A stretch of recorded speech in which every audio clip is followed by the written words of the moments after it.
ধীরে ধীরে এবং বিট বিট করে স্বর্ণকারের মতো তোমার মল অল্প অল্প করিয়া সরিয়ে ফেলুন।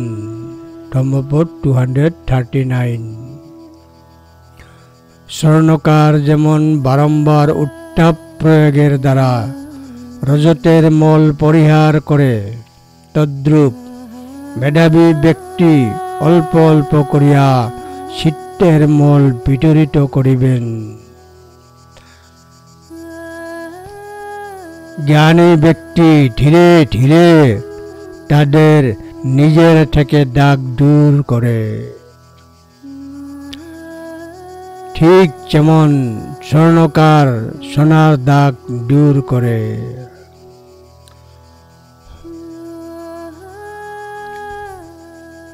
ক্ষণে ক্ষণে পর পর ঋষিগণ সমস্ত দাগ দূর করে, ঠিক যেমন একজন স্বর্ণকার সোনার দাগ দূর করে। ধম্মপদ 239। অনুপব্যেন মেধাবী ঠক ঠকং ক্ষণে ক্ষণে। অনুপব্যেন মেধাবী ঠক ঠকং ক্ষণে ক্ষণে। কম্মার রজতস্যেব নিদ্ধম্মে মলমট্টন। কম্মার রজতস্যেব নিদ্ধম্মে মলমট্টন। ধম্মপদ 239।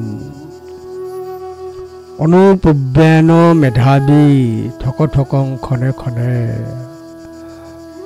কম্মার রজতস্যেব নিদ্ধম্মে মলমট্টন।